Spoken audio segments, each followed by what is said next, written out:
Yung mga price hook mga boss, very effective yan.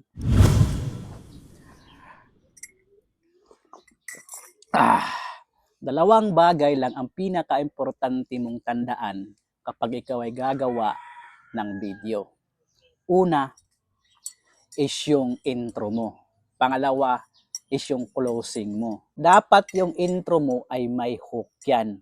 Yung mapapatigil talaga yung viewers at mapapabili sa binibinta mong product. Tapos yung closing mo ay mayroong call to action. Yung call to action na mayroong urgency.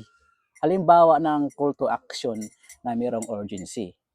Check out na, limited promo lang tayo. Nakasil tayo ngayon kaya i-check out mo na to.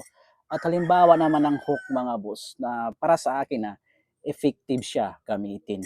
Yung price hook. 150 lang to, buy one take one mo nang makukuha to. Mga ganon. Yung mga price hook mga boss, very effective yan. At iba pang mga klaseng hook mga boss. Yun talaga yung tandaan nyo kapag gagawa kayo ng video. Intro at closing. Yung intro mo dapat may hook. Tapos yung closing mo may call to action. And mga boss, another tips. Tara, kape tayo. Sarap magkape.